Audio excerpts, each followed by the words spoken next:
ಇವತ್ತಿನ ಶ್ಲೋಕಗಳಿಗೆ ಹೋಗುವ. ಕೃಷ್ಣಾಯ ಯಾದವೇಂದ್ರಾಯ ಜ್ಞಾನಮುದ್ರಾಯ ಯೋಗಿನೇ ನಾಥಾಯ ರುಕ್ಮಿಣೇಶಾಯ ನಮೋ ವೇದಾಂತ ವೇದಿನೇ ರಾಮಾಯ ರಾಮಭದ್ರಾಯ ರಾಮಚಂದ್ರಾಯ ವೇದಸೆ ರಘುನಾಥಾಯ ನಾಥಾಯ ಸೀತಾಯ ಪತಯೇ ನಮಃ. ಮನೋಜವಂ ಮಾರುತತುಲ್ಯ ವೇಗಂ ಜಿತೇಂದ್ರಿಯಂ ಬುದ್ಧಿಮತಾಂ ವರಿಷ್ಠಂ ವಾತಾತ್ಮಜಂ ವಾನರಯೋತ್ತಮುಖ್ಯಂ ಶ್ರೀರಾಮದೂತಂ ಶರಣಂ ಪ್ರಪದ್ಯೆ. ಓಂ ನಾರಾಯಣಂ ನಮಸ್ಕೃತ್ಯ ನರಂ ಚೈವ ನರೋತ್ತಮಂ ದೇವೀಂ ಸರಸ್ವತೀಂ ವ್ಯಾಸಂ ತತೋ ಜಯಮುದೀರಯೇತ್. ವ್ಯಾಸಾಯ ಭವನಾಶಾಯ ಶ್ರೀಶಾಯ ಗುಣರಾಶಯೇ ಹೃದಯಾಯ ಶುದ್ಧವಿದ್ಯಾಯ ಮಧ್ವಾಯ ಚ ನಮೋ ನಮಃ. ತಪಸ್ವಾಧ್ಯಾಯ ಶುಶ್ರೂಷಾ ಕೃಷ್ಣಪೂಜಾರತಂ ಮುನಿಂ ವಿಶ್ವೇಶಮಿಷ್ಟದಂ ವಂದೇ ಪರಿವ್ರಾಟ್ ಚಕ್ರವರ್ತಿನಂ. ಶ್ರೀಗುರುಭ್ಯೋ ನಮಃ. ಹರಿ ಓಂ. ಹಂಸಡಿಬಿಕರು ಪುನಃ ಸಿಕ್ಕಾಕೊಂಡ್ರು ಕೃಷ್ಣ ಬಲರಾಮರ ಕೈಯಲ್ಲಿ. ಮರುದಿವಸ ಆ ದಿವಸ ರಾತ್ರಿ ಉಳ್ಕೊಂಡಿದ್ದಾರೆ. ಎಲ್ಲಿ ಒಂದು ಸಲ ಯುದ್ಧ ಎಲ್ಲ ನಿಂತಿತು, ಓಡಿದರು. ಯಾರು? ಹಂಸಡಿಬಿಕರು. ಉಳಿದ ಎಷ್ಟು 4ನೇ 1 ಅಂಶ ಉಳಿದಿದೆ ಸೈನ್ಯ ಅಷ್ಟೇ. ಸೊ ಅದನ್ನಾದರೂ ಉಳಿಸ್ಕೊಳ್ಳೋಣ ಅಂತ ಓಡಿದ್ದಾರೆ, ಪಲಾಯನ ಮಾಡಿದ್ದಾರೆ. ಆ ರಾತ್ರಿ ಅಂತೇಳಿದರೆ ಕೃಷ್ಣ ಬಲರಾಮರು ಪುಷ್ಕರದಲ್ಲೇ ವಾಸ ಮಾಡಿದ್ದಾರೆ. ಮರುದಿವಸ ಎದ್ದು ನೋಡ್ತಾರೆ, ಕಾಣಿಸ್ಕೊಳ್ತಾ ಇದ್ದಾರೆ ಇವರು. ಏನು ಅಂತೇಳಿದರೆ ಸೇನೆ ಒಟ್ಟಿಗೆ ಹೋಗ್ತಾ ಇದ್ದಾರೆ. ನಿಲ್ಲಿಸಿಬಿಟ್ರು. ನಿಲ್ಲಿಸಿ ಪುನಃ ಯುದ್ಧ ಶುರುವಾಯಿತು. ಈ ಸಲ ಯುದ್ಧದಲ್ಲಿ ಮಾತ್ರ ಡಿಬಿಕಾ ಅನ್ನುವಂಥವನು ಬಹಳ ವಿಟಾಟೋಪ, ಬಹಳ ಜೋರಾಗಿ ಯುದ್ಧ ಮಾಡಿದ್ದಾನೆ. ಗದನನ್ನು, ಸಾತ್ಯಕಿಯನ್ನು ನಿರಾಯುಧನನ್ನಾಗಿ ಮಾಡಿದ್ದಾನೆ, ರಥ ಇಲ್ಲದವನನ್ನಾಗಿ ಮಾಡಿದ್ದಾನೆ, ಅವರ ಕವಚವನ್ನು ಭೇದಿಸಿಬಿಟ್ಟಿದ್ದಾನೆ. ಅವರಿಬ್ಬರು ಸ್ವಲ್ಪ ಹೆದರಿಕೊಂಡವರಾಗಿ ಅಂತೇಳಿದರೆ ಕವಚವನ್ನು ಭೇದಿಸಿದ. ಇನ್ನೆಲ್ಲಾದರೂ ಬಾಣ ಹೊಡೆದು ಬಿಟ್ಟರೆ ಅಂತೇಳಿದರೆ ಜೀವಕ್ಕೆ ಸಂಚಕಾರ ಇದೆ ಅಂತ ಇಬ್ಬರು ಓಡಿದ್ದಾರೆ. ಎಂಥ ಆಶ್ಚರ್ಯ ಅಂತೇಳ್ತಾರೆ ಮಧ್ವರು. ಸಾತ್ಯಕಿಯನ್ನು ಓಡಿಸಿದ, ಗದನನ್ನು ಓಡಿಸಿದ ಏಕಕಾಲದಲ್ಲಿ ಡಿಬಿಕಾ ಅಂತ ಹೇಳುವಂಥದ್ದು. ಅಂತೇಳಿದರೆ ದೀಪ ಆರುವ ಮೊದಲು ಒಂದು ಸಲ ದೊಡ್ಡದಾಗ್ತದಲ್ಲ, ಸೊ ಆ ರೀತಿಯ ಅಂತ ಯಾರಾದರೂ ಯೋಚನೆ ಮಾಡಬೇಕು ಅಂತ. ಅಲ್ಲಿಗೆ 200 ಮೊನ್ನೆಯ ಶ್ಲೋಕಗಳು ಮುಗಿದವು. ಇವತ್ತೀಗ 280ನೇ ಶ್ಲೋಕ, ನೆಕ್ಸ್ಟ್ ಶ್ಲೋಕಕ್ಕೆ ಹೋಗುವ. ವಿಧೂಯ ಸೈನಿಕಾಂಶ್ಚ ಸ ಪ್ರಗೃಹ್ಯ ಚಾಪಮಾತತಂ ಹರಿಂ ಜಗಾಮ ಚ ಉನ್ನದನ್ ಮಹಾಸ್ತ್ರ ಶಸ್ತ್ರವರ್ಷಣಃ. ಡಿಬಿಕಾ ಅಂತೇಳಿದರೆ ಬಹಳ ಫಾರ್ಮಲ್ ಇದ್ದಾನೆ ಅಂತೇಳಿದರೆ ಎಲ್ಲ ಆಟದಲ್ಲಿ ಹೇಳೋದು, ಇವತ್ತು ಭಯಂಕರ ಫಾರ್ಮಲ್ ಇದ್ದಾನೆ, ಏನು ಆಟ ಆಡ್ತಾನೆ. ಆ ರೀತಿ ಡಿಬಿಕಂದು ಭಾಳ ಜೋರಾಗಿ ಆಟ ನಡೀತಾ ಇದೆ. ಎಲ್ಲ ಸೈನಿಕರನ್ನು ವಿಧೂಯ ಓಡಿಸಿದ್ದಾನೆ, ಯಾದವರನ್ನು. ಸೈನಿಕಾನ್ ಚ ವಿಧೂಯ ಸ ಪ್ರಗೃಹ್ಯ ಚಾಪಂ ಆತತಂ. ದೊಡ್ಡದಾದ ಆತತಂ ಅಂತೇಳಿದರೆ ಬಿಲ್ಲು ಬಾಣ. ಸೊ ದೊಡ್ಡದಾದ ಬಿಲ್ಲನ್ನು ಪ್ರಗೃಹ್ಯ ಹಿಡ್ಕೊಂಡಿದ್ದಾನೆ. ಹಿಡ್ಕೊಂಡು ಹರಿಂ ಜಗಾಮ, ಎಲ್ಲಿದ್ದಾನೆ ಕೃಷ್ಣ ಅಂತ ಹೇಳಿಬಿಟ್ಟು ಡಿಬಿಕನು ಭಗವಂತ ಕೃಷ್ಣನನ್ನು ಹುಡುಕಿಯನ್ನು ಹೊರಟಿದ್ದಾನೆ. ಹರಿಂ ಜಗಾಮ, ಹರಿಯನ್ನು ಕುರಿತು ಹೋಗಿದ್ದಾನೆ. ಚ ಉನ್ನದನ್, ನದನ್ ನಾದ ಅಂದ್ರೇನು? ಗರ್ಜನೆ ಅಂತೇಳಿದರೆ ಬಹಳ ಜೋರಾಗಿ ಶಬ್ದ ಮಾಡುತ್ತಾ, ಗರ್ಜನೆ ಮಾಡುತ್ತಾ, ಸಿಂಹ ಧ್ವನಿ ಮಾಡುತ್ತಾ ಅಂತೇಳಿದರೆ ಯುದ್ಧಕ್ಕಾಗುವಾಗ ಇದೆಲ್ಲ ಧ್ವನಿಯೆಲ್ಲ, ಶಂಖ ಊದುದು, ಧ್ವನಿ ಮಾಡೋದೆಲ್ಲ ಇರುವಂಥದ್ದೇ. ಸೊ ಡಿಬಿಕಾ ಬಹಳ ಜೋರಾಗಿ ಸಿಂಹನಾದವನ್ನು ಮಾಡುತ್ತಾ ಕೃಷ್ಣನನ್ನು ಯುದ್ಧಕ್ಕೆ ಕರೆಯುವ ರೀತಿಯಲ್ಲಿ. ಸೊ ಆ ರೀತಿ ಹೋಗಿದ್ದಾನೆ. ಹರಿಂ ಜಗಾಮ ಚ ಉನ್ನದನ್, ಉತ್ತು ಅಂದರೆ ಎತ್ತಿ, ಮೇಲಕ್ಕೆ ಎತ್ತಿ ಅಂತೇಳಿದರೆ ಜೋರಾಗಿ ಸಿಂಹನಾದ ಮಾಡಿದ ಅಂತ. ಜೋರಾಗಿ ಸಿಂಹನಾದನ ಮಾಡಿ ಉನ್ನದನ್ ಮಹಾಸ್ತ್ರ ಶಸ್ತ್ರ ವರ್ಷಣ, ದೊಡ್ಡದಾದ ಬಿಲ್ಲನ್ನು ಹಿಡ್ಕೊಂಡಿದ್ದಾನೆ. ಚಾಪಂ ಆತತಂ, ಚ ಆಪಂ ಅಂದರೆ ಹೊಂದಿದ. ಎದನ್ನು? ಆತತಂ ಅಂದರೆ ದೊಡ್ಡ. ಚಾಪಂ ಆತತಂ, ಆ ದೊಡ್ಡದಾದ ಚಾಪ ಅಂದರೆ ಬಿಲ್ಲು, ಹಾಗೇನಾಗ್ತದೆ. ಸೊ ದೊಡ್ಡದಾದ ಬಿಲ್ಲನ್ನು ಹಿಡ್ಕೊಂಡು ಏನು ಮಾಡಿದ್ದಾನೆ? ಮಹಾಸ್ತ್ರ ಶಸ್ತ್ರವರ್ಷಣ.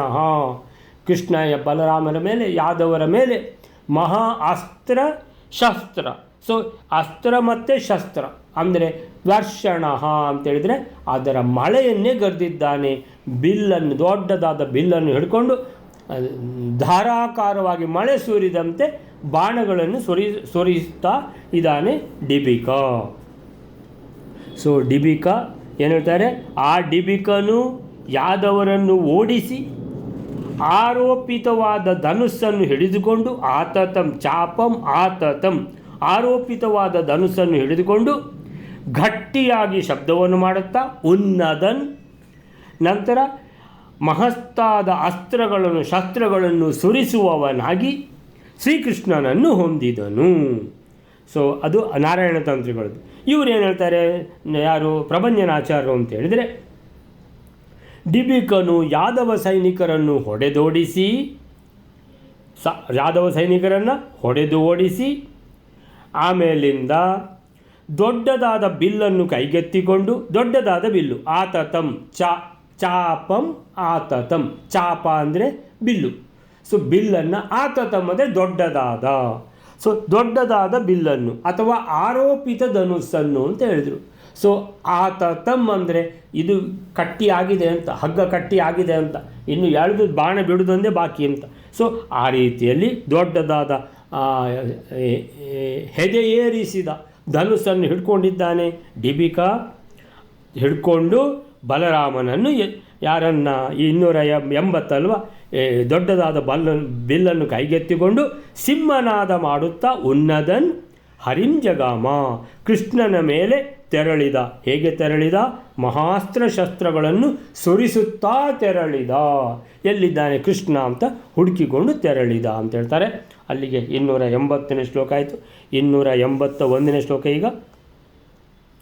ತಮಾಶು ಕೇಶವೋರಿಹ ಸಮಸ್ತ ಸಾಧನೋಜ್ಜಿತಂ ಕ್ಷಣಾತ್ ಚಕಾರ ಸೋಪ್ಯಗಾತ್ ವಿಸೃಜ್ಯ ತಂ ಹಲಾಯುಧಂ.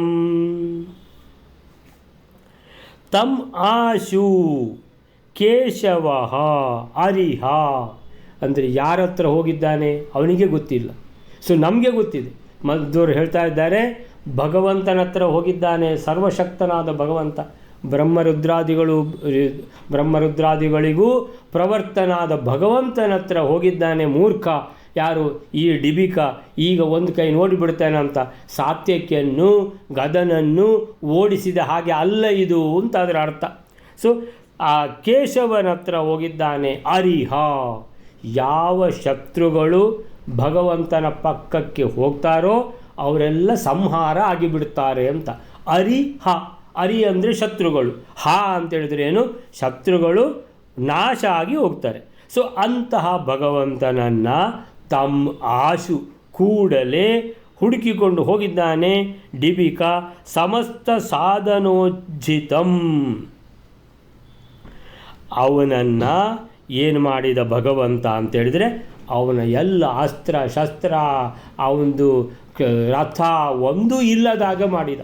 ಸಮಸ್ತ ಸಾಧನ ಉಜ್ಜಿತಂ ಅಂದರೆ ಎಲ್ಲ ಒಂದು ಯುದ್ಧಕ್ಕೆ ಬರುವಾಗ ಎಲ್ಲ ಸಜ್ಜಾಗಿ ಬರ್ತಾರೆ. ಸಜ್ಜಾಗಿ ಏನೆಲ್ಲ ಬಂದಿದ್ದಾನೋ ಡಿಬಿಕ ಅದು ಯಾವುದೂ ಇಲ್ಲದಾಗೆ ಮಾಡಿಬಿಟ್ಟ ಕೃಷ್ಣ ಒಂದು ಕ್ಷಣದಲ್ಲೇ. ಕ್ಷಣಾತ್ ಚಕಾರ, ಒಂದು ಕ್ಷಣದಲ್ಲೇ ಮಾಡಿಬಿಟ್ಟ. ಏನು ಮಾಡಿಬಿಟ್ಟ? ಸಮಸ್ತ ಸಾಧನ ಉಜ್ಜಿತಂ. ಅರೆ ಎಲ್ಲ ಎಷ್ಟೆಲ್ಲ ಶಸ್ತ್ರಾಸ್ತ್ರಗಳಿತ್ತಲ್ಲ ಅದೆಲ್ಲ ರಥ ಮುರಿದು ಬಿದ್ದಿದೆ ಅಂತ. ರಥವೂ ಇಲ್ಲ, ಕುದುರೆಯೂ ಇಲ್ಲ, ಸಾರಥಿ ಇಲ್ಲ, ಆಮೇಲೆ ಇದೂ ಇಲ್ಲ, ಯಾವುದು ರಕ್ಷಾ ಕವಚವೂ ಇಲ್ಲ, ಆಮೇಲೆ ಬಿಲ್ಲು ಇಲ್ಲ, ಬಾಣ ಇಲ್ಲ, ಶಸ್ತ್ರಾಸ್ತ್ರಗಳು ಯಾವುದೂ ಇಲ್ಲ. ಸೊ ಸಮಸ್ತ ಸಾಧನ ಉಜ್ಜಿತಂ. ಅಯ್ಯೋ ನಾನು ಹೇಗೆ ಯುದ್ಧಕ್ಕೆ ಬಂದಿದ್ದೇನೆ? ನಾನು ಬರುವಾಗ ಎಲ್ಲ ಇತ್ತು, ಈಗ ಒಂದೂ ಇಲ್ಲ. ಯಾರಿಂದಾಗಿ ಅಂತ ಹೇಳಿದ್ರೆ ಭಗವಂತನಿಂದಾಗಿ. ಕ್ಷಣಾತ್ ಚಕಾರ, ಒಂದು ಕ್ಷಣದಲ್ಲೇ ಡಿಬಿಕನಿಗೆ ತಲೆ ಸುತ್ತಲಿಕ್ಕೆ ಶುರುವಾಯಿತು. ಅರೆ ಇದೇನಾಯಿತು?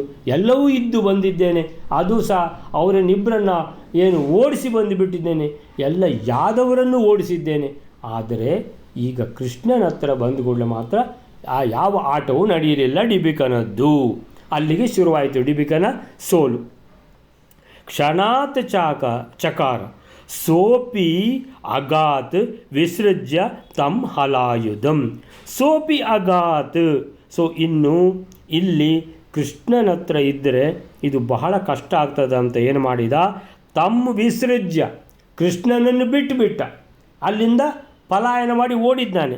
ಓಡಿ ಹಲಾಯುಧಂ ಅಗಾತ್, ಬಲರಾಮನನ್ನು ಹೋಗಿ ಆಕ್ರಮಣ ಮಾಡಿದ. ಅದರ ಅರ್ಥ ಏನಂತ ಹೇಳಿದರೆ ಅಲ್ಲಿ ಬಹಳ ಜಾಸ್ತಿ ಹೀಟು ಉಂಟು, ಆ ಪ್ಲೇಸ್ ಬೇಡ ಅಂತೇಳ್ಬಿಟ್ಟು ಬಲರಾಮನೊಟ್ಟಿಗೆ ಯುದ್ಧ ಮಾಡ್ತಾನೆ ಅಂತ ಬಲರಾಮನನ್ನು ಆಕ್ರಮಣ ಮಾಡ್ತಾನೆ. ಸೊ 281ನೇ ಶ್ಲೋಕಕ್ಕೆ ಏನು ಹೇಳ್ತಾರೆ ನಾರಾಯಣ ತಂತ್ರಿಗಳು?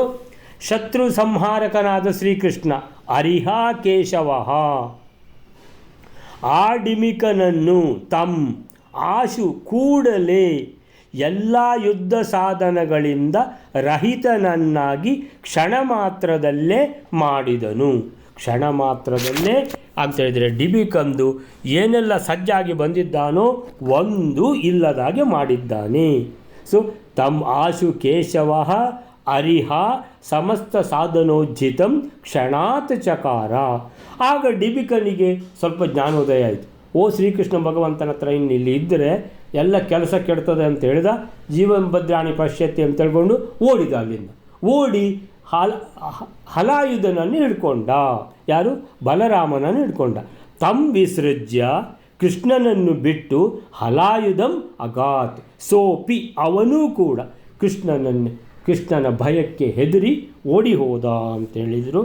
ಅಲ್ಲಿಗೆ 281ನೇ ಶ್ಲೋಕಕ್ಕೆ ಪ್ರಭಂಜನಾಚಾರ್ಯ ನಂಬ್ತಾರೆ, ಕೂಡಲೇ ಶತ್ರು ನಾಶಕನಾದ ಕೃಷ್ಣ ಅರಿಹ ಕೇಶವ ಅವನನ್ನು ಯಾರನ್ನ ಆಶು ಕೂಡಲೇ ಸಮಸ್ತ ಸಾಧನೋಜ್ಜಿತಂ ಒಂದು ಇಲ್ಲ ಅವನ ಹತ್ರ. ಎಲ್ಲ ರಥ ಇಲ್ಲ, ಸಾರಥಿ ಇಲ್ಲ, ಆಮೇಲೆ ಯಾವುದು ಕುದುರೆಗಳಿಲ್ಲ, ಆಮೇಲೆ ಕವಚ ಇಲ್ಲ, ಶಸ್ತ್ರಾಸ್ತ್ರಗಳಿಲ್ಲ, ಯಾವುದು ಬಿಲ್ಲು ಬಾಣ ಇಲ್ಲ, ಆಮೇಲೆ ಕತ್ತಿ ಗುರಾಣಿ ಯಾವುದೂ ಇಲ್ಲ ಅಂತ ಮಾಡಿಬಿಟ್ಟ ಕೃಷ್ಣ. ಅಂತೇಳಿದರೆ ಹೇಗೆ ಮಾಡಿದ? ಕ್ಷಣಾತ್ ಚಕಾರ, ಒಂದು ಕ್ಷಣದಲ್ಲಿ.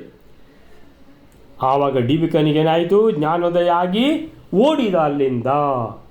ವಿಸೃಜ್ಯ ಇಲ್ಲಿ ಬೇಡ ಇರುವುದು, ಕೃಷ್ಣನ ಎದುರುಗಡೆ ಬೇಡ ಅಂಥೇಳಿ ಕೃಷ್ಣನನ್ನು ಬಿಟ್ಟು ವಿಸೃಜ್ಯ ಹಲಾಯುಧಂ ಅಗಾತ್ ಬಲರಾಮನನ್ನು ಹೋಗಿ ಆಕ್ರಮಣ ಮಾಡಿದ ಅಂತ.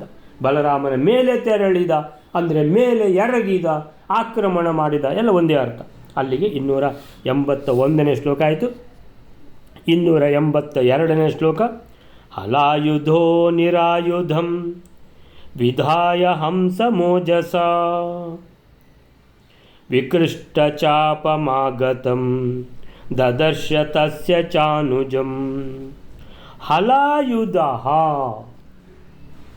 ಹಲಾಯುಧೋ ಅಂತೇಳಿದರೆ ಈಗ ಎರಡೆರಡು ಈ ದ್ವಂದ್ವ ಯುದ್ಧದಲ್ಲಿ ಯಾರು ಯಾರನ್ನು ಹೊಡೆದರು, ಯಾರು ಯಾರನ್ನು ಏನು ಮಾಡಿದರು, ಸಂಹಾರ ಮಾಡಿದರು, ಯಾರು ಅನ್ನುವಂಥದ್ದು, ಯಾರನ್ನು ಅನ್ನುವಂಥದ್ದು, ಇದು ಎರಡು ಸರಿಯಾಗಿ ಗೊತ್ತಿರಬೇಕು. ಹಲಾಯುಧ ಅಂದರೆ ಯಾರು ಅಂದರೆ ಬಲರಾಮನು. ನಿರಾಯುಧಂ ವಿದಾಯ ಹಂಸಂ ಅಂತ ಕೊಟ್ಟಿದ್ದಾರೆ. ಅಂದರೆ ಹಂಸನನ್ನು ಹಾಗಾದರೆ ಬಲರಾಮನು ಹಂಸನನ್ನು ನಿರಾಯುಧಂ ವಿದಾಯ. ಹಂಸ ಮತ್ತು ಬಲರಾಮರಿಗೆ ಯುದ್ಧ ಆಗ್ತಾ ಇದ್ದು, ಈಗ ಡಿಬಿಕ ಕೂಡ ಅಲ್ಲಿಗೆ ಹೋಗಿ ಬಲರಾಮನ ಜೊತೆಗೆ ಆಕ್ರಮಣ ಮಾಡಲಿಕ್ಕೆ ಹೋಗಿದ್ದಾನೆ. ಆ ಡಿಬಿಕ ಹೋಗಿ ಆಕ್ರಮಣ ಮಾಡುವ ಮೊದಲು ಬಲರಾಮ ಏನು ಮಾಡಿದ್ದಾನೆ? ಹಲಾಯುಧನು ಆ ಹಂಸನನ್ನು ನಿರಾಯುಧಂ ವಿದಾಯ ನಿರಾಯುಧನನ್ನಾಗಿ ಮಾಡಿದ. ಕೃಷ್ಣ ಡಿಬಿಕನನ್ನು ನಿರಾಯುಧನನ್ನಾಗಿ ಮಾಡಿದ, ಬಲರಾಮನು ಹಂಸನನ್ನು ನಿರಾಯುಧನನ್ನಾಗಿ ಮಾಡಿದ. ಓಜಸ ಅಂತೇಳಿದರೆ ಬಹಳ ಮಹಿಮಾನ್ವಿತ ರೀತಿಯಲ್ಲಿ ಲೀಲೆ ತೋರಿಸುತ್ತಾ ಆದಿಶೇಷ, ಯಾರು ಬಲರಾಮ ಅಂದರೆ ಆದಿಶೇಷ, ಆದಿಶೇಷ ದೇವರು ಅಂತೇಳಿದರೆ ಬಹಳ ಲೀಲೆಯಿಂದ ಈ ಹಂಸನನ್ನು ನಿರಾಯುಧನನ್ನಾಗಿ ಮಾಡಿದರು. ಓಜಸ ಅಂದರೆ ಬಹಳ ತೇಜಸ್ಸಿನಿಂದ.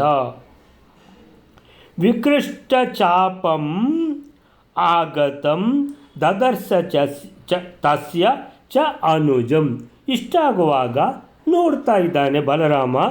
ಆಗತಂ ದದರ್ಶ ಬರುತ್ತಿರುವುದನ್ನು ನೋಡಿದ. ಯಾರು ಬರುತ್ತಿರುವುದನ್ನು? ಆಗತಂ ದದರ್ಶ ಬರುತ್ತಿರುವವನನ್ನು ನೋಡಿದ. ದದರ್ಶ ನೋಡಿದ. ಆಗತಂ ಅಂದರೆ ಬರುತ್ತಿರುವವನನ್ನು, ಗತಂ ಅಂದರೆ ಹೋಗುತ್ತಿರುವವನನ್ನು. ಆಗತಂ ದದರ್ಶ ತಸ್ಯ ಚ ಅನುಜಂ. ಅನುಜಂ ಅಂತೇಳಿದರೆ ಬಲರಾಮ ನೋಡಿದ. ಅನುಜಂ ಅಂತೇಳಿದರೆ ಅನುಸರಿಸಿ ಹುಟ್ಟಿದವ ಅಂತೇಳಿದರೆ ಕೃಷ್ಣನನ್ನು ನೋಡಿದ್ದ ಅಂತೇಳಿದರೆ ಅಲ್ಲ. ಯಾರ ಹತ್ರ ಯುದ್ಧ ಮಾಡ್ತಾ ಇದ್ದದ್ದು? ಹಂಸನೊಟ್ಟಿಗೆ. ಹಂಸನ ತಮ್ಮ ಡಿಬಿಕನನ್ನು ತನ್ನ ಕಡೆಯೇ ಆಕ್ರಮಣ ಮಾಡಲಿಕ್ಕೆ ಈ ಬೆನ್ನತ್ತಿ ಬರುವುದನ್ನು ನೋಡಿದ, ಮೇಲೇರಿ ಬರುವುದನ್ನು ನೋಡಿದ. ವಿಕೃಷ್ಟ ಚಾಪಂ, ವಿಕೃಷ್ಟ ಚಾಪಂ ಅಂತೇಳಿದ್ರೆ ಧನುವನ್ನು ಹಿಡ್ಕೊಂಡು ಎಳೆಯುತ್ತಾ ಬಾಣವನ್ನು ಬಿಡ್ತೇನೆ ಅಂತ ಹೇಳ್ಕೊಂಡು ಬರ್ತಾ ಇದ್ದಾನೆ ಪಕ್ಕಕ್ಕೆ. ಯಾರು? ಡಿಬಿಕ. ಅಂದರೆ ಇಬ್ಬರು ಹಂಸ ಮತ್ತು ಡಿಬಿಕರು ಏನಪ್ಪ ಬಲರಾಮನೊಟ್ಟಿಗೆ ಯುದ್ಧ ಮಾಡ್ತಾರಾ ಅನ್ನುವಂಥ ಒಂದು ಪ್ರಶ್ನೆ. ಹಲಾಯುಧೋ ನಿರಾಯುಧಂ, ಬಲರಾಮನು ಬಲದಿಂದ ಓಜಸ ಹಂಸಾಸುರನನ್ನು ಹಂಸಂ ನಿರಾಯುಧಂ ವಿಧಾಯ ಆಯುಧರಹಿತನನ್ನಾಗಿ ಮಾಡಿದ. ಆಗ ಆಗತಂ ದದರ್ಶ, ಬರುತ್ತಿರುವುದನ್ನು ಮೇಲೇರಿ ಬರುತ್ತಿರುವುದನ್ನು ಕಂಡ. ಯಾರು ಅಂತೇಳಿದರೆ ವಿಕೃಷ್ಟ ಚಾಪಂ ಅಂತೇಳಿದ್ರೆ ಧನುಸ್ಸನ್ನು ಹೂಡಿಯಾಗಿದೆ, ಬಾಣ ಬಿಡ್ತಾ ಬಿಡ್ತಾ ಬಂದ. ವಿಕೃಷ್ಟ ಅಂತೇಳಿದರೆ ಎಳೆಯುವುದು, ಕೃಷ್ಟ ಆಕೃಷ್ಟ ವಿಕೃಷ್ಟ ಅಂತೇಳಿದರೆ ಎಳೆಯುವುದು. ಯಾವುದು? ಚಾಪಂ. ಚಾಪಂ ಅಂದರೆ ಬಿಲ್ಲು, ಅಂದರೆ ಬಿಲ್ಲಿನ ಹಗ್ಗವನ್ನು ಎಳೆಯುವುದು. ಬಿಲ್ಲಿನ ಹಗ್ಗವನ್ನು ಯಾವಾಗ ಎಳಿತಾರೆ? ಬಾಣ ಬಿಡುವಾಗ ಎಳಿತಾರೆ. ಸೊ ಹಾಗೆ ಬಾಣ ಬಿಡ್ತಾ ಬಿಡ್ತಾ ಬಂದ. ವಿಕೃಷ್ಟ ಚಾಪಂ ಆಗತಂ ದದರ್ಶ, ಬಲರಾಮ ನೋಡಿದ. ಯಾರನ್ನು ಅಂತೇಳಿದರೆ ತಸ್ಯ ಅನುಜಂ, ಹಂಸನ ತಮ್ಮ.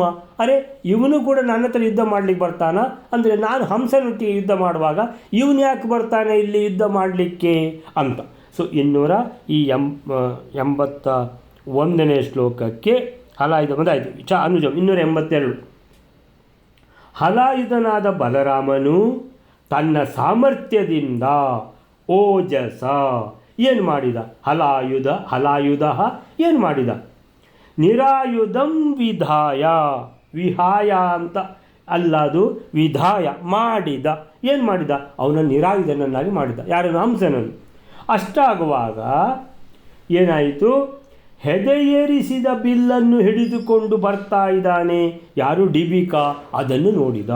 ಹೆದೆಯೇರಿಸಿದ ಬಿಲ್ಲು. ವಿಕೃಷ್ಟ ಚಾಪಂ, ಚಾಪಂ ಅಂದರೆ ಬಿಲ್ಲು, ಧನುಸ್ಸು. ವಿಕೃಷ್ಟ ಅಂದರೆ ಎಳೆಯುವುದು. ಎಳೆಯುವುದಂದರೆ ಬಿಲ್ಲಿನಲ್ಲಿ ಏನು ಎಳೆಯುವುದು?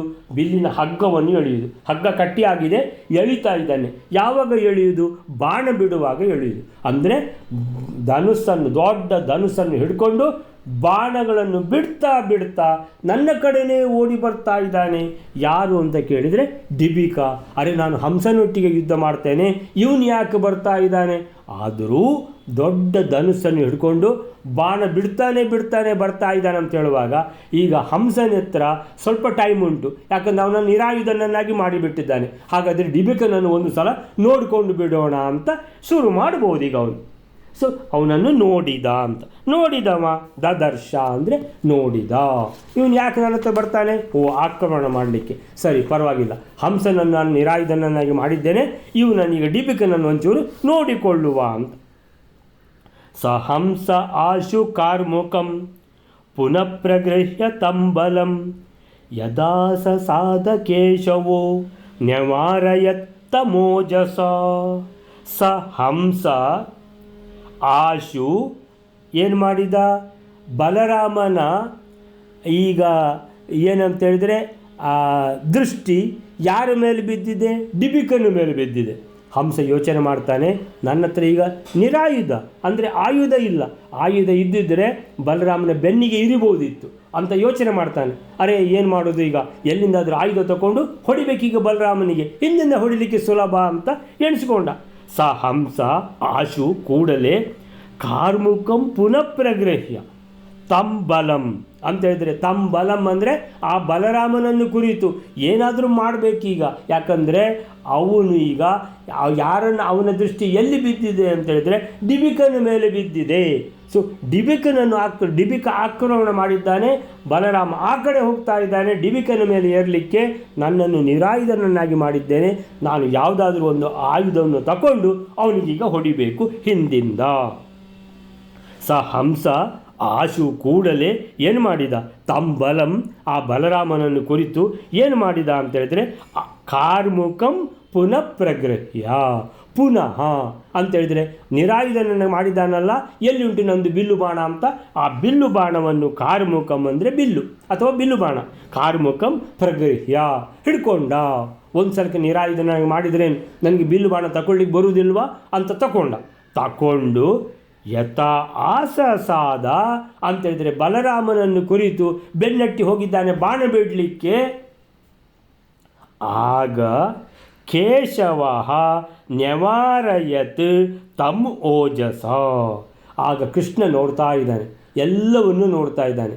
ಅರೆ ದ್ವಂದ್ವ ಯುದ್ಧ ಅಂದರೆ ಏನಪ್ಪ ಅಂತೇಳಿದರೆ ಬಲರಾಮ ಹಂಸನೊಟ್ಟಿಗೆ ಯುದ್ಧ ಮಾಡ್ತಿದ್ದ, ಡಿಬಿಕಾ ಅಲ್ಲಿಗೆ ಹೋಗಲಿಕ್ಕೆ ಕೂಡ್ದಿತ್ತು. ಸರಿ ಡಿಬಿಕಾ ಹೋದ ಬಾಣ ಬಿಡ್ತಾ ಹೋದ ಅಂತ ಹೇಳಿದ ಕೂಡಲೇ ಇನ್ನೇನು ರಕ್ಷಣೆ ಮಾಡ್ಕೊಳ್ಬೇಕಲ್ಲ ಬಲರಾಮ ಅಂದರೆ ತಿರುಗಿದ. ಯಾಕಂದರೆ ಅವನನ್ನು ಏನು ನಿರಾಯುಧನನ್ನಾಗಿ ಮಾಡಿ ಆಗಿದೆ, ಯಾರನ್ನು ಹಂಸನನ್ನು, ಒಂಚೂರು ಟೈಮ್ ಉಂಟು ಅಂತೇಳಿಬಿಟ್ಟು ಡಿಬಿಕನ ಮೇಲೆ ಏರಿ ಹೋದ. ಅಂತೇಳಿದರೆ ಆಕ್ರಮಣ ಮಾಡಿದ್ಯಾರು ಡಿಬಿಕಾ. ಸೊ ಆಕ್ರಮಣ ಮಾಡಿದವನನ್ನು ಎದುರಿಸಿದ್ಯಾರು ಬಲರಾಮ. ಸೊ ಯಾವಾಗ ಬಲರಾಮನ ಗಮನ ಅವನ ಮೇಲೆ ಹರಿಯಿತೋ ಡಿಬಿಕನ ಮೇಲೆ ಹಂಸ ಯೋಚನೆ ಮಾಡಿದ, ನಿರಾಯುಧ ಅಲ್ವಾ, ಎಲ್ಲಿ ಉಂಟು ಆಯುಧ ಅಂತ ಅವನಿಗೆ ಕಾಣಿಸ್ತು ಯಾವುದು ಬಿಲ್ಲು ಬಾಣ. ಹೋಗಿ ಎತ್ಕೊಂಡು ಹೊಡೆದು ಬಿಡ್ತೇನೆ ಈಗ ಬಲರಾಮನಿಗೆ ಅಂತ ಹೇಳುವಾಗ ಅಂದರೆ ಅದು ತಪ್ಪು. ಅಂದರೆ ದ್ವಂದ್ವ ಯುದ್ಧ ಪ್ರಕಾರ ಏನಂತ ಹೇಳಿದರೆ, ಈಗ ಬಲರಾಮ ಯಾವಾಗ ಡಿಬಿಕನೊಟ್ಟಿಗೆ ಯುದ್ಧ ಮಾಡಲಿಕ್ಕೆ ಹೊರಟನೋ ಇವನು ಏನೂ ಮಾಡುವಂಗಿಲ್ಲ, ಹಂಸ ಇನ್ಯಾರನ್ನಾದರೂ ಹುಡ್ಕೋಬೇಕು ಯುದ್ಧ ಮಾಡಲಿಕ್ಕೆ. ಇವನು ಮತ್ತೆ ಬಲರಾಮನನ್ನು ಹಿಂದಿಂದ ಯುದ್ಧ ಮಾಡೋದು ಅಂತ ಹೇಳಿದರೆ ಅದು ತಪ್ಪು. ಆದ್ದರಿಂದ ಕೃಷ್ಣ ಏನು ಮಾಡಿದ, ಕೃಷ್ಣ ಕೇಶವ ನ್ಯವಾರಯತ್, ವಾರಯಿತು ಅಂದರೆ ತಡೆಯುವುದು, ನ್ಯವಾರಯತ್ ಅಂದರೆ ಭೂತಕಾಲದಲ್ಲಿ ತಡೆದ ಯಾರನ್ನು, ಈ ಹಂಸನನ್ನು. ಕೇಶವೋ ಅಂತ ಕೊಟ್ಟರೆ ಭಾರಿ ಜಾಗ್ರತೆ ಇರಿ, ಕೇಶವ ಅಂತ ಅರ್ಥ. ಕೇಶವ ಅಂತ ಅರ್ಥ ಮಾಡಿಕೊಳ್ಳೋದು ಭಾರಿ ತುಂಬ ಅಗತ್ಯ. ಯಾಕಂತೇಳಿದರೆ ಕೇಶವ ಅಂತ ಹೇಳಿದ್ರೆ ಪ್ರಥಮ ವಿಭಕ್ತಿ, ಕೃಷ್ಣನು ಏನೋ ಮಾಡಿದ ಅಂತ ಅದರ ಅರ್ಥ. ಸೊ ಕೇಶವಂ ಅಂತ ಹೇಳಿದರೆ ಕೇಶವನನ್ನು ಕುರಿತು ಇನ್ನೊಬ್ಬ ಏನೋ ಮಾಡಿದ ಅಂತ. ಸೊ ಕೇಶವಂ, ಸೊ ತುಂಬ ಅಂತರ ಇದೆ. ಕೇಶವ ಅಂತೇಳಿದರೆ ಕೇಶವನು ಸರ್ವಶಕ್ತನಾದ ಭಗವಂತನು ಯಾರಿಗೋ ಯುದ್ಧ ಮಾಡ್ತಾ ಇದ್ದಾನೆ, ಕೇಶವಂ ಅಂತೇಳಿದರೆ ಡಿಬಿಕನೋ ಹಂಸನೋ ಕೇಶವಂ ಕುರಿತು ಕೃಷ್ಣನನ್ನು ಕುರಿತು ಆಕ್ರಮಣ ಮಾಡಿದ್ದಾನೆ ಅಂತ ಅರ್ಥ. ಸೊ ಪ್ರಥಮ ವಿಭಕ್ತಿ ಮತ್ತು ದ್ವಿತೀಯ ವಿಭಕ್ತಿ ಸರಿಯಾಗಿ ನೋಡ್ಕೊಳ್ಬೇಕು. ಇಬ್ಬರಿಬ್ಬರು ಯುದ್ಧ ಮಾಡುವಾಗ ಯಾರು ಯಾರ ಮೇಲೆ ಎರಗಿದರು ಅದು ಇಂಪಾರ್ಟೆಂಟ್. ಸೊ ಇಲ್ಲಿ ಕೇಶವನು ತಮ್ಮ ಅಂದರೆ ಆ ಹಂಸನನ್ನು ಓಜಸ ನ್ಯವಾರಯತ್, ಬಹಳ ಶಕ್ತಿ ಅಂದರೆ ಓಜಸ ಅಂತೇಳಿದರೆ ತೇಜಸ್ಸು ಅಂತೇಳಿದರೆ ಶಕ್ತಿಗಿಂತಲೂ ಜಾಸ್ತಿ ಕುಶಲತೆಯಿಂದ ಉಪಾಯದಿಂದ ಸೋಲಿಸಬೇಕು. ಶತ್ರುಗಳನ್ನು ಯಾವಾಗಲೂ ಶಕ್ತಿ ಕಡಿಮೆ ಉಪಯೋಗಿಸಿ ಯುಕ್ತಿ ಜಾಸ್ತಿ ಉಪಯೋಗಿಸಬೇಕು. ಯುಕ್ತಿ ಅಂತೇಳಿದರೆ ಉಪಾಯಗಳು. ಸೊ ಈ ರೀತಿ ತನ್ನ ಅದ್ಭುತವಾದ ತೇಜಸ್ಸನ್ನು ಪ್ರದರ್ಶಿಸುತ್ತಾ ಕೃಷ್ಣನು ಆ ಹಂಸನನ್ನು ತಡೆದ. ಎಲ್ಲಿಗೆ ಹೋಗ್ತಿ, ಯಾವಾಗ ಬಲರಾಮ ಡಿಬಿಕನೊಟ್ಟಿಗೆ ಯುದ್ಧ ಮಾಡಲಿಕ್ಕೆ ಹೋಗುವಾಗ ನೀನು ಹಿಂದಿಂದ ಹೋಗಿ ಎಂಥದ್ದು ಯುದ್ಧ ಮಾಡೋದು ಅಂತೇಳಿಬಿಟ್ಟು ತಡೆದಿದ್ದಾನೆ. 283ನೇ ಶ್ಲೋಕಕ್ಕೆ ಏನು ಹೇಳ್ತಾರೆ ನಾರಾಯಣ ತಂತ್ರಿಗಳು, ಆದಿಯಲ್ಲಿ ಬಲರಾಮನಿಂದ ನಿರಾಯುಧನನ್ನಾಗಿ ಮಾಡಲ್ಪಟ್ಟ ಆ ಹಂಸನು ಧನುಸ್ಸನ್ನು ಹಿಡಿದುಕೊಂಡು ಬಲರಾಮ ಯಾವಾಗ ಡಿಬಿಕನನ್ನು ಹೊಂದಿದನೋ ಆಗ ಏನು ಮಾಡಿದ, ಹಿಂದಿಂದ ಹೋಗಿ ಆಕ್ರಮಣ ಮಾಡಿದ ಅದೇ ಬಲರಾಮನಿಗೆ. ಆಗ ಕೃಷ್ಣನ್ ಏನು ಮಾಡ್ತಾನೆ, ಎಲ್ಲಿಗೆ ಹೋಗ್ತೀನಿ ನೀನು, ಬಲರಾಮನೊಟ್ಟಿಗೆ ಅಲ್ಲಿ ಡಿಬಿಕನೊಟ್ಟಿಗೆ ಯುದ್ಧ ಮಾಡುವಾಗ ಹೋಗುದೆಲ್ಲಿಗೆ ನೀನು ಅಂತೇಳಿ ಆ ಹಂಸನನ್ನು ತನ್ನ ಸಾಮರ್ಥ್ಯದಿಂದ ತಡೆದ. ಓಜಸ ನ್ಯವಾರಯತ್. ಸೊ ಅಲ್ಲಿಗೆ 283ನೇ ಶ್ಲೋಕಕ್ಕೆ ಪ್ರಭಂಜನಾಚಾರ್ಯ ಅಂತಾರೆ, ಹಂಸನು ಕೂಡಲೇ ಬಿಲ್ಲನ್ನು ತೆಗೆದುಕೊಂಡು ಪುನಃ ಪ್ರಗೃಹ್ಯ ಕಾರ್ಮುಕಂ ಮತ್ತೆ ಬಲರಾಮನನ್ನು ಎದುರಿಸಿದ. ತಪ್ಪಲ್ವಾ, ಡಿಬಿಕನೊಟ್ಟಿಗೆ ಯುದ್ಧ ಮಾಡ್ತಾ ಇದ್ದಾನೆ ಅವನು. ಶ್ರೀಕೃಷ್ಣನು ಆ ಹಂಸನನ್ನು ಬಲವಾಗಿ ತಡೆದು ನಿಲ್ಲಿಸಿದ. ಇಲ್ಲ, ನನ್ನ ಒಟ್ಟಿಗೆ ಯುದ್ಧ ಮಾಡು, ಬಲರಾಮ ಡಿಬಿಕನೊಟ್ಟಿಗೆ ಯುದ್ಧ ಮಾಡ್ತಾನೆ ಅಂತೇಳಿ ಅವನನ್ನು ತಡೆದಿದ್ದಾನೆ. ಅಲ್ಲಿಗೆಷ್ಟಾಯಿತು, 283ನೇ ಶ್ಲೋಕ ಆಯಿತು. 284ನೇ ಶ್ಲೋಕ, ಶಿನೇಸುತಾತ್ಮಜೋಪ್ಯಸೌ ವಿಹಾಯ ಹಂಸ ಕಾನುಜಂ ರಥಾಂತರಂ ಸಮಾಸ್ಥಿತೋ ಜಗಾಮ ತಾತಮಸ್ಯ ಚ. ಶಿನೇಸುತಾತ್ಮಜ. ಶಿನೇಸುತಾತ್ಮಜ ಅಂತ ಹೇಳಿದ್ರೆ ಶಿನೆಯ ಮೊಮ್ಮಗ ಅಂತ ಹೇಳಿದ್ರೆ ಯಾರು? ಸಾತ್ಯಕಿ. ಶಿನೇಸುತಾತ್ಮಜ ಅಪಿ ಅಸೌ ವಿಹಾಯ. ಸೊ ಅವನು ಏನು ಮಾಡಿದ? ಶಿನೇಸುತಾತ್ಮಜ ಅವನು, ಸಾತ್ಯಕಿಯು ಕೂಡ ಅಪಿ ಅಸೌ ವಿಹಾಯ ಹಂಸಕಾನುಜಂ ರಥಾಂತರಂ ಸಮಾಸ್ಥಿತೋ ಜಗಾಮ. ಅವನೇನು ಮಾಡಿದ? ಹಂಸನ ತಮ್ಮನಾದ ಡಿಬಿಕನನ್ನು ಆವಾಗಲೇ ಬಿಟ್ಟಿದ್ದಾನವನು. ಯಾರು? ಡಿಬಿಕನನ್ನು ಅಂತ ಹೇಳಿದ್ರೆ ಡಿಬಿಕನಿಂದ ಓಡಿಸಲ್ಪಟ್ಟಿದ್ದಾನವನು. ಅವನೇನು ಮಾಡಿದ? ಹಂಸಂ ಕಾನುಜಂ ಡಿಬಿಕನನ್ನು ಬಿಟ್ಟು ರಥಾಂತರಂ ಸಮಾಸ್ಥಿತು ಅಂತ ಹೇಳಿದರೆ ಡಿಬಿಕ ಅವನನ್ನು ನಿರಾಯುಧನನ್ನಾಗಿ ಮಾಡಿದ್ದಾನೆ. ಅವನ ರಕ್ಷಣಾ ಕವಚವನ್ನು ಹರಿದು ತೆಗೆದು ಬಿಟ್ಟಿದ್ದಾನೆ ಅಂತೇಳಿದರೆ ಓಡಿದ್ದಾರೆ. ಯಾರು? ಸಾತ್ಯಕಿ ಮತ್ತು ಗದ. ಯಾರಿಗೆ ಹೆದರಿ ಅಂದರೆ ಡಿಬಿಕನಿಗೆ ಹೆದರಿ. ಅಂದರೆ ಇನ್ನು ಡಿಬಿಕನ ಸುದ್ದಿ ಬಿಟ್ಟ ಅಂತ ಅದರ ಅರ್ಥ. ಶಿನೇಸುತಾತ್ಮಜ ಸಾತ್ಯಕಿ ಅಪಿ ಅವನು ಕೂಡ ಅಸೌ ಏನು ಮಾಡಿದ? ಆ ಡಿಬಿಕನನ್ನು ಬಿಟ್ಟ. ಹಂಸಕಾನುಜ ಅಂತೇಳಿದರೆ ಹಂಸಕನ ತಮ್ಮನಾದ ಡಿಬಿಕನೊಟ್ಟಿಗೆ ಯುದ್ಧ ಮಾಡುವುದನ್ನು ಬಿಟ್ಟು ಆಗಲೇ ಓಡಿದ್ದಾನವ. ಬಿಟ್ಟು ರಥಾಂತರಂ ಸಮಾಸ್ಥಿತು ಇನ್ನೊಂದು ರಥವನ್ನು ಹಿಡ್ಕೊಂಡು ಬಂದ. ರಥಾಂತರಂ ಅಂದರೆ ಇನ್ನೊಂದು ರಥ ಅಂತ. ರಥಾಂತರಂ ಮಠಾಂತರಂ ಅಂತ ಬಂದಿದೆ ಮಧ್ವ ವಿಜಯದಲ್ಲಿ. ಅದು ಯಾವುದು? ಸನ್ಯಾಸ ತಗೊಳ್ಳುವಂಥ ಸಂದರ್ಭದಲ್ಲಿ ಅವರ ಗುರುಗಳು, ಮಧ್ವರ ಗುರುಗಳ ಹೆಸರೆಂಥದ್ದು ಅಚ್ಯುತ ಪ್ರೇಕ್ಷರು ಅಂತ. ಆ ಅಚ್ಯುತ ಪ್ರೇಕ್ಷರು ಮಠಾಂತರದಲ್ಲಿದ್ದರು ಅಂತ. ಇನ್ನೊಂದು ಮಠದಲ್ಲಿ, ಭಂಡಾರಕೆರೆ ಮಠವ ಯಾವುದೋ ಒಂದು ಮಠದಲ್ಲಿ ಇದ್ದರು ಅವರು. ಸೊ ಇನ್ನೊಂದು ಮಠದಲ್ಲಿ ಇದ್ದರು ಅಂತ. ಸೊ ಮಠಾಂತರಂ ಅಂದರೆ ಇನ್ನೊಂದು ಮಠ. ಸೊ ಮತಾಂತರಂ ಅಂದರೆ ಒಂದು ಮತವನ್ನು ಬಿಟ್ಟು ಇನ್ನೊಂದು ಮತ. ಅಲ್ಲಿ ಉತ್ತರ ಪ್ರದೇಶದಲ್ಲಿ ಆಯಿತು ನೋಡಿ. ಅವನ ಮನೆಯಲ್ಲಿ ಎಷ್ಟು ನೋಟಿನ ಕಟ್ಟು ತೆಗೆದಷ್ಟು ಇನ್ನೂ ಇದೆಯಂತೆ ಅಂತೇಳಿದ್ರೆ ಒಂದು ಟ್ರಕ್ ಕಳಿಸಿದರು.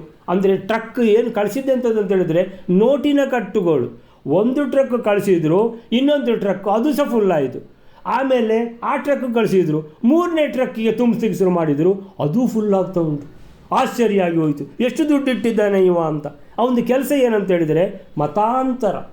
ಹಿಂದೂ ಹುಡುಗಿಯರನ್ನು ತಗೊಂಡು ಅವರನ್ನು ಮತಾಂತರ ಮಾಡಿಸಿ ನೋಡಿ. ಹಾಗಾದರೆ ಅವನಿಗೆ ಎಷ್ಟು ದುಡ್ಡು, ಹೇಗೆ ಸಂಪಾದನೆ ಆಯಿತು ನೀವು ಯೋಚನೆ ಮಾಡಿ. ಅಷ್ಟು ದುಡ್ಡು ಎಲ್ಲಿಂದ ಬಂತು?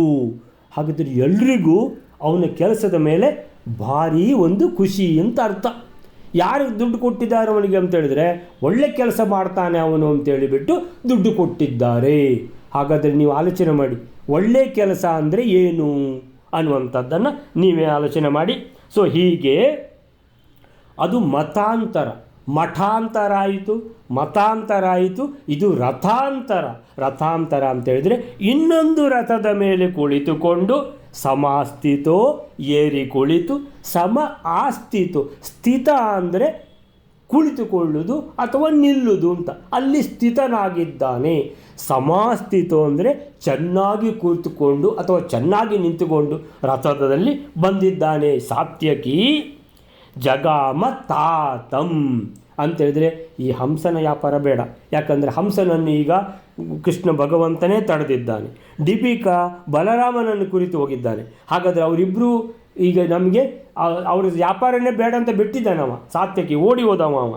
ಅವನು ಈಗ ಯಾರನ್ನು ಹಿಡ್ಕೊಂಡ ಅಂದರೆ ತಾತಂ. ತಾತಂ ಅಂತೇಳಿದ್ರೆ ಮುದುಕನನ್ನು ಹೋಗಿ ಹಿಡ್ಕೊಂಡ. ಯಾರು ಮುದುಕ? ಬ್ರಹ್ಮದತ್ತ. ಸೊ ಬ್ರಹ್ಮದತ್ತ ಅವನು ಓಡಿದ್ದಾನೆ. ಅವನು ಓಡಿದವನಿಗೆ ಬಂದಿದ್ದಾನೆ ಪುನಃ. ಸೊ ಏನಾಯ್ತು, ಈಗ ಬ್ರಹ್ಮದತ್ತನನ್ನು ಕುರಿತು ಹೋದ. 284ನೇ ಶ್ಲೋಕಕ್ಕೆ ಏನು ಹೇಳ್ತಾರೆ ನಾರಾಯಣ ತಂತ್ರಿಗಳು?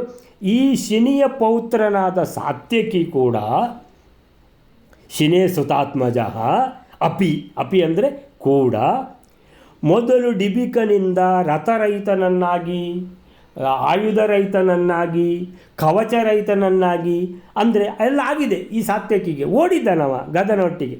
ಸೊ ಅವನು ಡಿಬಿಕನ ಸಂಗತಿ ಬಿಟ್ಬಿಟ್ಟ. ಹಂಸಕಾನುಜಂ ವಿಹಾಯ, ಬೇಡಪ್ಪ ಆ ಡಿಬಿಕನ ಸಂಗತಿ ಬೇಡ ಅಂತ.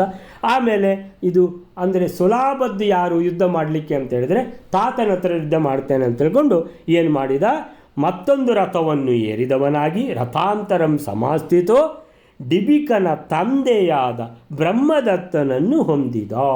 ನನಗೆ ತಾತನೊಟ್ಟಿಗೆ ಯುದ್ಧ ಮಾಡ್ತೇನೆ, ಇದು ಸೇಫ್ ಅಂದರೆ ಏನು ತಲೆ ಬಿಸಿ ಇಲ್ಲ ಅಂತ ಸಾತ್ಯಕಿ ಏನು ಮಾಡಿದ, ತಾತನನ್ನು ಕುರಿತು ಹೋದ. ಸೊ ಅಲ್ಲಿಗೆ ಏನಾಯ್ತು ಈಗ, ಶಿನೇಸುತಾತ್ಮಜ ಡಿಬಿಕನನ್ನು ಬಿಟ್ಟು, ಹಂಸಕಾನುಜ ಅಂದರೆ ಹಂಸಕನ ತಮ್ಮ ಡಿಬಿಕನನ್ನು ಬಿಟ್ಟು, ವಿಹಾಯ ಸಾತ್ಯಕಿ ಏನು ಮಾಡಿದ ಅಂತೇಳಿದ್ರೆ, ಈಗ ಯಾರನ್ನು ಇನ್ನೊಂದು ರಥವನ್ನು ಏರಿ ರಥಾಂತರಂ ಸಮಾಸ್ಥಿತೋ ಅವನ ತಂದೆಯಾದ ಜಗಾಮ ಅಂದರೆ ಹೋದ, ತಾತಂ ಅಂದರೆ ತಂದೆಯನ್ನು ಕುರಿತು. ಯಾರ ತಂದೆ? ಹಂಸ ಡಿಬಿಕರ ತಂದೆ. ಯಾರಮ್ಮ? ಬ್ರಹ್ಮದತ್ತ. ಸೊ ಬ್ರಹ್ಮದತ್ತನನ್ನು ಕುರಿತು ಹೋದ ಮುದುಕನೊಟ್ಟಿಗೆ ಆರಾಮಾಗಿ ಯುದ್ಧ ಮಾಡ್ತೇನೆ, ಇವರೆಲ್ಲ ಹಂಸ ಡಿಬಿಕರೆಲ್ಲ ಭಾಳ ಡೇಂಜರು ಅಂತ ಹೇಳಿಬಿಟ್ಟು ಅವನ ಹತ್ರ ಯುದ್ಧ ಮಾಡಲಿಕ್ಕೆ ಹೋದ. ಅಲ್ಲಿಗೆ ಎಲ್ಲ ಯಾರ್ಯಾರು ಒಟ್ಟಿಗೆ ಅಂತ ಹೇಳ್ಕೊಂಡು ಪುನಃ ಅದಲು ಬದಲಿಯಾಗಿದೆ. ಹಂಸನೊಟ್ಟಿಗೆ ಕೃಷ್ಣ, ಡಿಬಿಗನೊಟ್ಟಿಗೆ ಬಲರಾಮ, ಮತ್ತು ಬ್ರಹ್ಮದತ್ತ ತಾತನೊಟ್ಟಿಗೆ ಸಾತ್ಯಕಿ ಅಂತ ಪುನಃ ಬೇರೆ ಕಾಂಬಿನೇಷನ್ ಯುದ್ಧದಲ್ಲಿ ಹಾಗೆ. ಈಗ ಅವರೊಟ್ಟಿಗೆ ಯುದ್ಧ ಮಾಡ್ತಾರೆ, ಅವರನ್ನು ಬಿಟ್ಟು ಇವರೊಟ್ಟಿಗೆ ಯುದ್ಧ ಮಾಡ್ತಾರೆ, ಹೀಗೆ ಹಾಗೆ ಇರ್ತದೆ. ಇದಕ್ಕೆ ಪರ್ಮ್ಯುಟೇಷನ್ ಕಾಂಬಿನೇಷನ್ ಅಂತ ಹೆಸರು. ಒಬ್ಬರಿಂದ ಬದಲಿ ಆಗ್ತಾ ಇರ್ತದೆ. ಈಗ ಸಿದ್ಧತೆ ಮುಗೀತು. ನಾಳೆಗೆ ಆವಾಗ ಫುಲ್ ರಿಸಲ್ಟ್. ಏನು ರಿಸಲ್ಟ್ ಅದು ನಾಳೆ ನೋಡುವ. ಶ್ರೀಕೃಷ್ಣ ಅರ್ಪಣ ಮಸ್ತು.